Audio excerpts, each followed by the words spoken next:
Hello everyone, नमस्कार सभी को।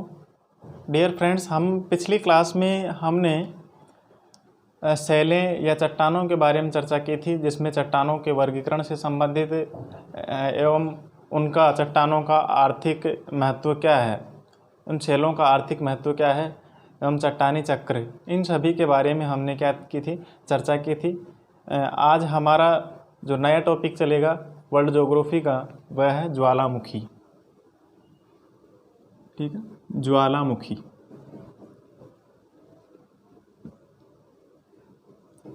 ज्वालामुखी वोल्केनोज। देखिए मित्रों, सबसे पहले ज्वालामुखी क्या है।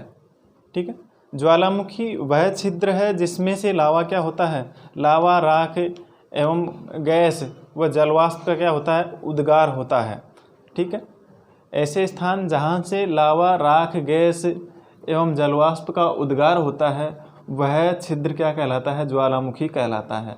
ठीक है, अब यह ज्वालामुखी की क्रिया के अंतर्गत पृथ्वी के आंतरिक भाग से जो मैग्मा है, ठीक है, तरल मैग्मा एवं गैस के उत्पन्न होने से लेकर के जो भूपटल के नीचे एवं ऊपर लावा के प्रकट होने के बाद में शीतल ठंडा होकर के एवं ठोस होने की ये समस्त प्रक्रियाएं क्या है, उसमें शामिल है। ठीक है, ज्वालामुखी क्रिया एक आंतरिक या आकस्मिक बल है, अर्थात हम ये कह सकते हैं कि जो ज्वालामुखी का निर्माण होता है, ज्वालामुखी निर्माण का मुख्य कारण है वह क्या है, प्लेट टेक्टोनिक है। ठीक है, प्लेट टेक्टोनिक, प्लेट विवर्तनिकी। ठीक है, प्लेट विवर्तनिकी। ठीक है,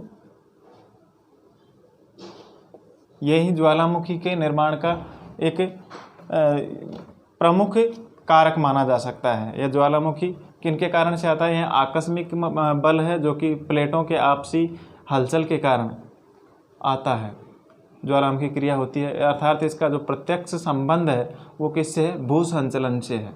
ठीक है, इस प्रकार के बल आकस्मिक रूप से अचानक प्रकट होकर के क्या होते हैं, एक कम समय की अवधि तक क्या होते हैं, सक्रिय रहते हैं। ठीक है, वस्तुतः आपने देखा होगा कि ज्वालामुखी क्रिया क्या है, तरल पदार्थों का जो ऊपरी मुख है वहाँ पर गमन करने वाला स्तंभ है, जिसमें अधिकांश गर्म पिघले हुए पदार्थ, अर्थात ये कहें कि मैग्मा, वृहद पैमाने पर गैसें तथा सीमित रूप से ठोस पदार्थ उपस्थित होते हैं। ठीक है, इसी के साथ साथ हम यहाँ पर ज्वालामुखी से संबंधित कुछ महत्वपूर्ण फैक्ट्स हैं, जैसे कि ज्वालामुखी क्रिया को पृथ्वी का सेफ्टी वॉल्व कहा जाता है। ज्वालामुखी क्रिया को पृथ्वी का सेफ्टी वॉल्व, सेफ्टी वाल्व कहा जाता है। ठीक है, इसी के साथ हम देखें कि विश्व में सर्वाधिक ज्वालामुखी, विश्व में सर्वाधिक ज्वालामुखी, सर्वाधिक ज्वालामुखी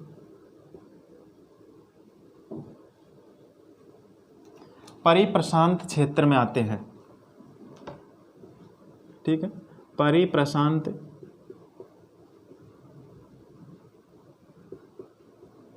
क्षेत्र में विश्व में सर्वाधिक ज्वालामुखी वाला जो क्षेत्र है वह कौन सा है, परिप्रशांत क्षेत्र। तथा देश की बात करें हम तो देश कौन सा है, सर्वाधिक ज्वालामुखी इंडोनेशिया में।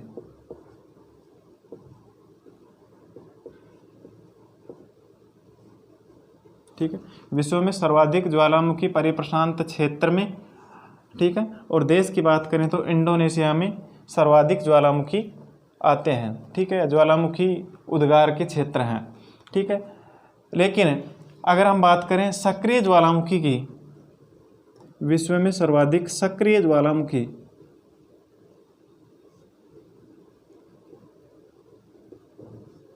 सक्रिय ज्वालामुखी वाला देश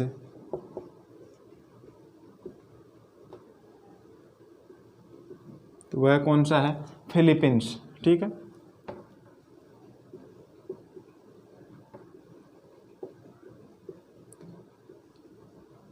विश्व में सर्वाधिक सक्रिय ज्वालामुखी वाला, सर्वाधिक सक्रिय ज्वालामुखी वाला देश है कौन सा, फिलीपींस।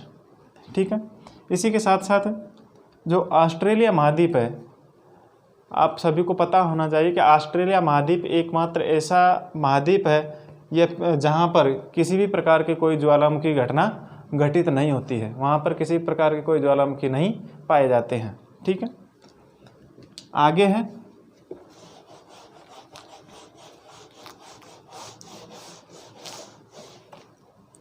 देखिए मित्रों, ज्वालामुखी के अंग या ज्वालामुखी की संरचना। ठीक है, इनके विभिन्न अंग कौन कौन से हैं?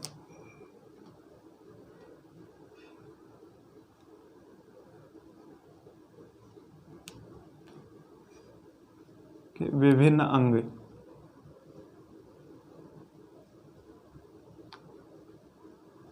ठीक है, विभिन्न अंग ज्वालामुखी की या फिर संरचना। ज्वालामुखी से जब निकलने वाले पदार्थ जब ज्वालामुखी छिद्र के चारों तरफ क्या हो जाते हैं, क्रमशः जमा होते चले जाते हैं, तो ज्वालामुखी शंकु का निर्माण हो जाता है। ठीक है, जैसे कि यहाँ पर ज्वालामुखी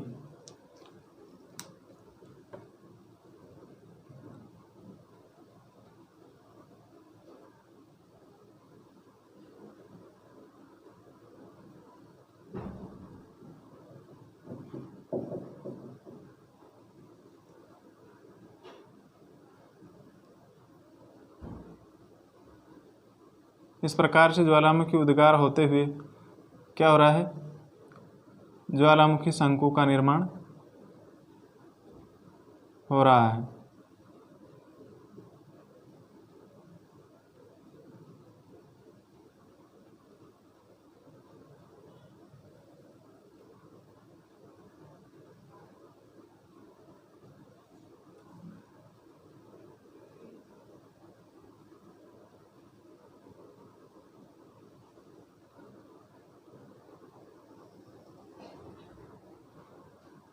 ठीक है,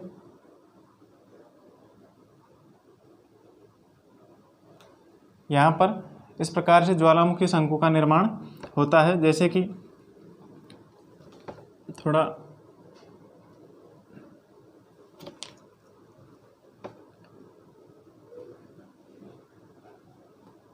ठीक है, इस प्रकार से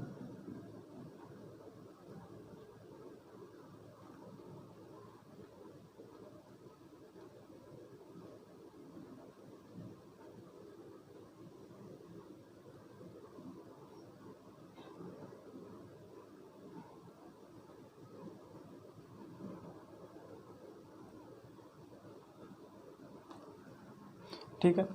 तो यहाँ पर जो ज्वालामुखी उद्गार होता है, ठीक है, इससे एक काफ़ी बड़ा शंकु का निर्माण हो जाता है। जब जमाव अधिक हो जाता है तो शंकु क्या हो जाता है, बड़ा हो जाता है। जिस स्थान से ज्वालामुखी उद्गार होता है वहाँ पर उसके आसपास क्या है, किनारे पर लावा जमा होने लगता है, और जमा होने से ज्वालामुखी शंकु का निर्माण होता है। ठीक है, और जब ये जमाव अधिक हो जाता है तो शंकु काफ़ी बड़ा हो जाता है तथा पर्वत का रूप धारण कर लेता है, जिसे ज्वालामुखी पर्वत कहते हैं। ठीक है, इस प्रकार से ज्वालामुखी पर्वत कहते हैं। ठीक है, एक विशाल जमाव को ज्वालामुखी पर्वत, ठीक है, ज्वालामुखी पर्वत कहते हैं। अब इस पर्वत के ऊपर लगभग बीच में एक छिद्र होता है। ठीक है, यहाँ पर बीच में एक छिद्र होता है। ठीक है, उस छिद्र को किस नाम से जाना जाता है, ज्वालामुखी छिद्र।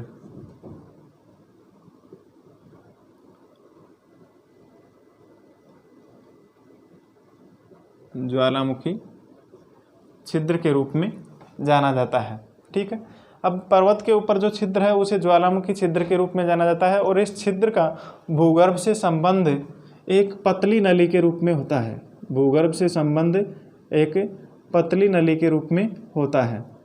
ठीक है, यह पतली नली के रूप में भूगर्भ से इसका संबंध होता है। ठीक है, इसे किस नाम से जाना जाता है, इस पतली नली को जाना जाता है ज्वालामुखी छिद्र।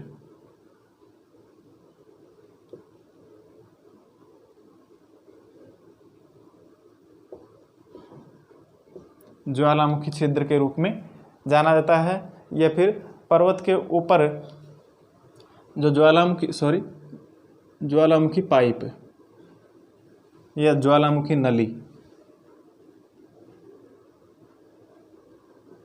ठीक है, जो ज्वालामुखी छिद्र से जुड़ी हुई होती है। ठीक है, वापस रिपीट कर देता हूँ कि जो छिद्र है, ज्वालामुखी छिद्र का भूगर्भ से संबंध एक पतली नली के रूप में होता है, जिसे ज्वालामुखी नली कहते हैं। ठीक है, इस ज्वालामुखी छिद्र का जब विस्तार हो जाता है, यहाँ से जब ये छिद्र विस्तृत हो जाता है, बड़ा हो जाता है, ठीक है, ज्वालामुखी छिद्र का जो मुख बड़ा हो जाता है, ठीक है, तो उसे फिर क्या कहा जाता है? क्रेटर कहा जाता है। इसे क्या कहा जाता है? इस ज्वालामुखी छिद्र को ज्वालामुखी क्रेटर। ठीक है, ज्वालामुखी क्रेटर कहा जाता है, वोल्केनिक क्रेटर कहा जाता है। और जब धसाव या फिर अन्य किसी कारकों के कारण से जब इस का मुख और विशाल हो जाता है, ठीक है, ज्वालामुखी छिद्र और बड़ा हो जाता है, तो उसे क्या कहा जाता है? फिर काल्डेरा कहा जाता है।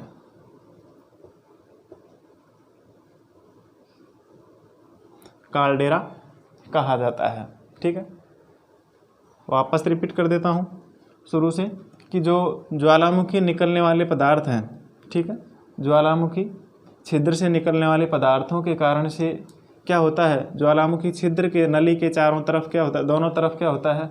लावा जमने लगता है, जिसके कारण से ज्वालामुखी पर्वत का निर्माण होता है। और इस ज्वालामुखी पर्वत के ऊपर एक छिद्र होता है, जिसे ज्वालामुखी छिद्र के रूप में जाना जाता है। ठीक है, और इस ज्वालामुखी छिद्र का संबंध भूगर्भ से एक नली के रूप में होता है, जो कि ज्वालामुखी नली के रूप में जानी जाती है। ठीक है, और जब यह छिद्र क्या हो जाता है? बड़ा हो जाता है, तो उसे ज्वालामुखी क्रेटर कहा जाता है। फिर यह जो ज्वालामुखी क्रेटर है, यह भी फिर बाद में धसाव या अन्य किसी कारण से और बड़ा हो जाता है, विशाल हो जाता है। ठीक है, या फिर ज्वालामुखी मुख का विस्तार हो जाता है, तो वह फिर क्या कहलाता है? काल्डेरा कहलाता है। ठीक है, छिद्र, एक छोटा छिद्र ज्वालामुखी छिद्र, उसका थोड़ा विस्तृत रूप क्रेटर, और क्रेटर भी जब धसाव या अन्य किसी कारकों के कारण ज्वालामुखी छिद्र का विस्तार हो जाता है, तो वह काल्डेरा कहलाता है। ठीक है, कई बार लावा मुख्य नली से निकल के क्या होता है? रंध्रों से होकर के निकलने लगता है। ठीक है, रंध्रों से होकर के निकलने लगता है, जिसके कारण से क्या हो जाता है? इस प्रकार से किनारों पर लावा जमा होने लगता है। ठीक है,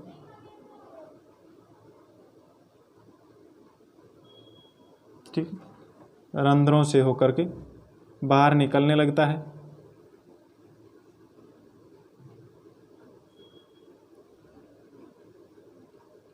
इस प्रकार से।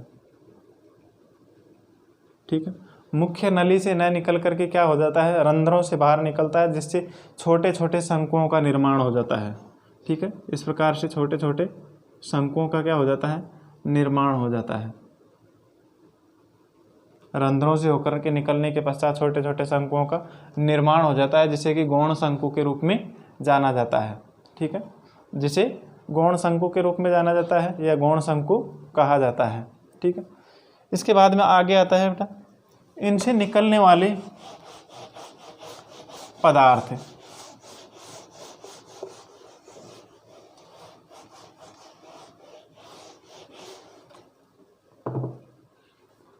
ज्वालामुखी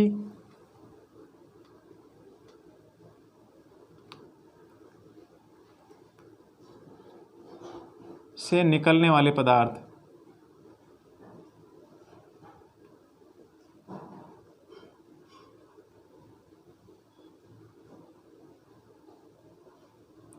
निकलने वाले पदार्थ देखिए मित्रों, ज्वालामुखी उद्गार से के समय कई प्रकार की प्रज्वलित गैसें, हाइड्रोजन सल्फाइड, कार्बन डाइसल्फाइड तथा अन्य प्रकार की गैसें जैसे हाइड्रोक्लोरिक एसिड है, अमोनिया एसिड है आदि कई प्रकार की गैसें निकलती है। ठीक है, इन्हीं के साथ साथ ज्वालामुखी से जब बाहर निकलने वाली जो लगभग 60 से 90% गैसें हैं, 60 से 90% गैसें हैं, वो क्या है? एक गैसों का प्रतिशत वह क्या? जलवाष्प।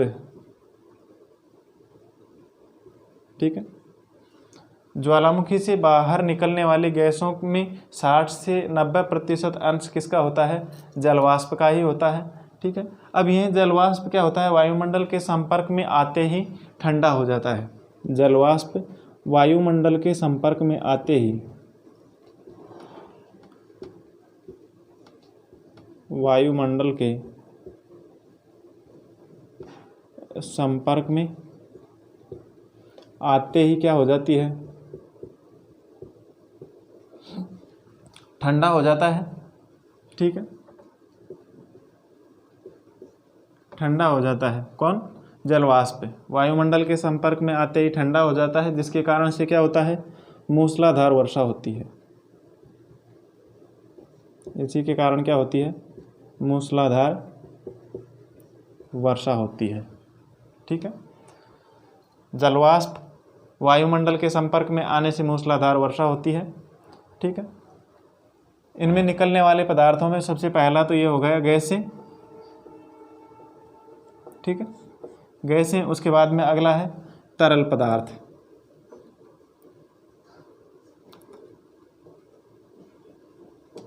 ठीक है, तरल पदार्थ। देखिए मित्रों, जो ज्वालामुखी उद्गार से निकलने वाले पदार्थ हैं, ठीक है, ज्वालामुखी उद्गार से निकलने वाले तरल पदार्थों को ही क्या कहा जाता है? लावा कहा जाता है। ठीक है, ज्वालामुखी उद्गार के परिणाम स्वरूप निकलने वाले तरल पदार्थों को लावा कहा जाता है, जो कि क्या होता है? बहुत गर्म होता है।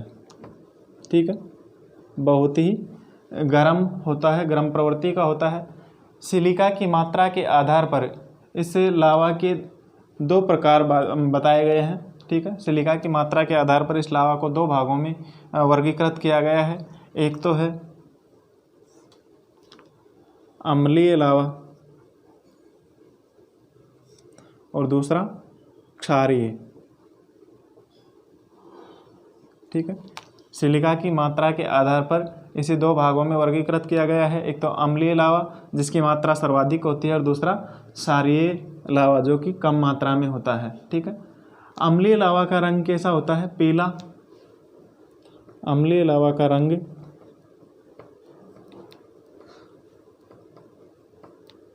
कैसा होता है? अम्लीय लावा का रंग पीला, भार हल्का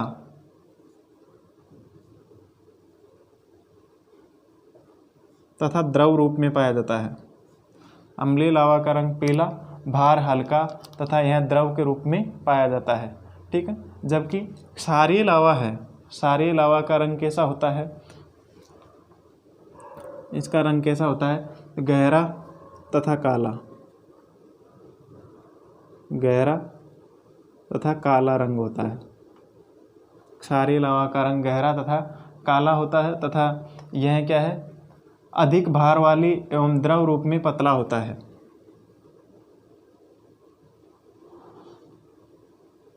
अधिक भार वाला तथा द्रव रूप में पतला लावा होता है। ठीक है, द्रव रूप में पतला लावा होता है। कौन सा? क्षारीय। ठीक है, इसके बाद में आता है ठोस पदार्थ।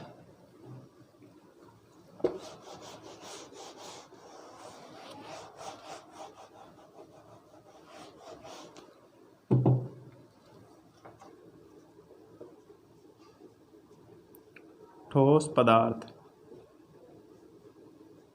देखिए मित्रों, ठोस पदार्थों में बारीक कण क्या होते हैं?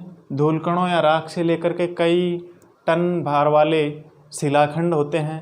जैसे कि मटर के दाने जैसे शिलाखंडों को यहाँ पर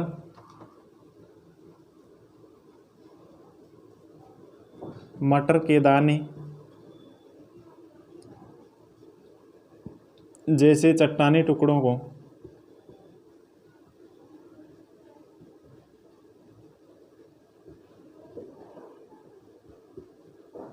मटर के दाने जैसे चट्टानी टुकड़ों को किस नाम से जाना जाता है?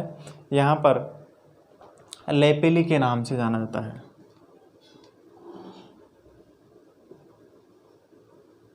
ठीक है, मटर के दाने जैसे चट्टानी टुकड़ों को लेपेली के नाम से जाना जाता है।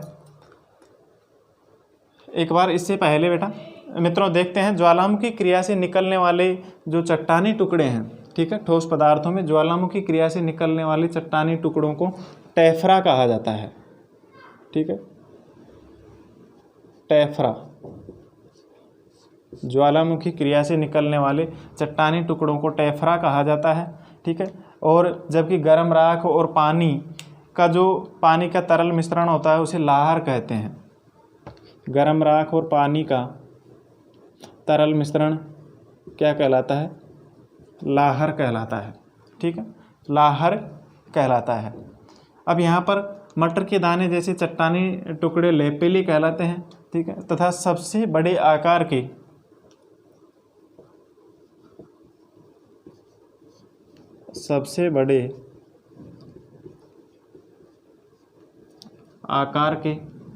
टेफ्रा, ठीक है, जो चट्टानी टुकड़े हैं टेफ्रा, उन्हें क्या कहा जाता है? बोल्डर कहा जाता है, ठीक है। सबसे बड़े आकार के टेफ्रा या चट्टानी टुकड़े क्या कहलाते हैं? बोल्डर कहलाते हैं। मटर के दाने जैसे चट्टानी टुकड़ों को या टेफ्रा को लेपेली कहा जाता है, ठीक है। और लेपेली और बम से जमने वाली जो चट्टानें हैं, लेपेली और बम के जमने से बनी चट्टानों को टफ कहा जाता है।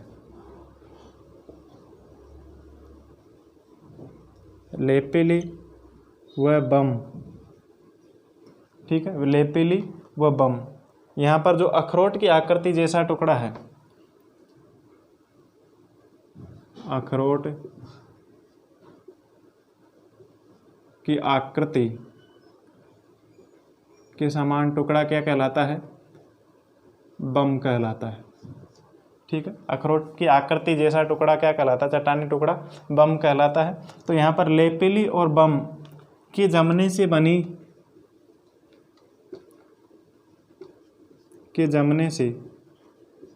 बनी चट्टानों को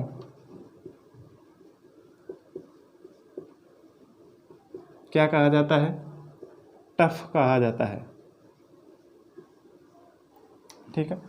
अखरोट की आकृति में बनी चट्टानी टुकड़े बम कहलाते हैं। लेपेली और बम के जमने से बनी चट्टानों को टफ कहा जाता है। और अंत में राख के साथ मिलकर बनी चट्टानों को प्यूमिस कहा जाता है, ठीक। राख के साथ जमकर बनी चट्टानों को प्यूमिस कहा जाता है। एक बार वापस रिपीट कर देता हूँ। ठोस पदार्थ जब ज्वालामुखी क्रिया से निकलने वाले चट्टानी टुकड़ों को क्या कहा जाता है? टेफ्रा कहा जाता है, ठीक है। ज्वालामुखी क्रिया से निकलने वाले चट्टानी टुकड़ों को टेफ्रा कहा जाता है।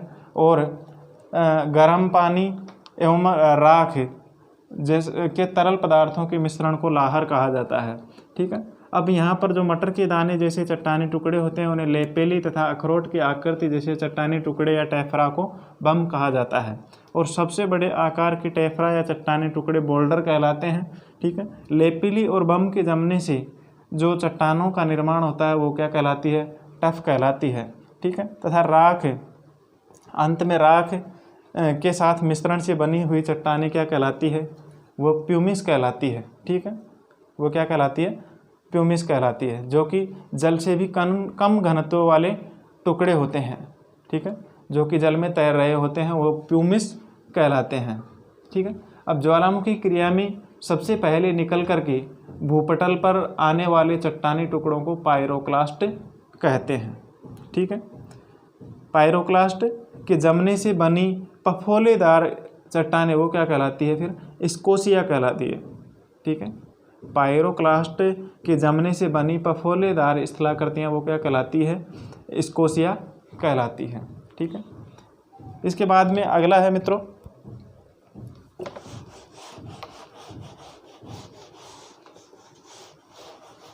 ज्वालामुखी के प्रकार। ज्वालामुखी से निकलने वाले पदार्थ हो गए गैसें, तरल पदार्थ और ठोस पदार्थ। अगला है ज्वालामुखी के प्रकार।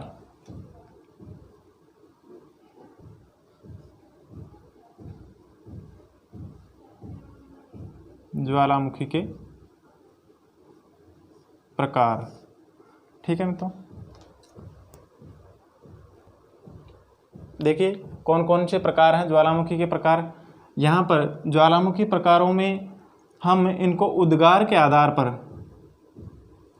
एक तो ज्वालामुखी के जो प्रकार हैं उनको दो भागों में वर्गीकृत किया गया है। एक तो ज्वालामुखी के उद्गार के आधार पर, ठीक है,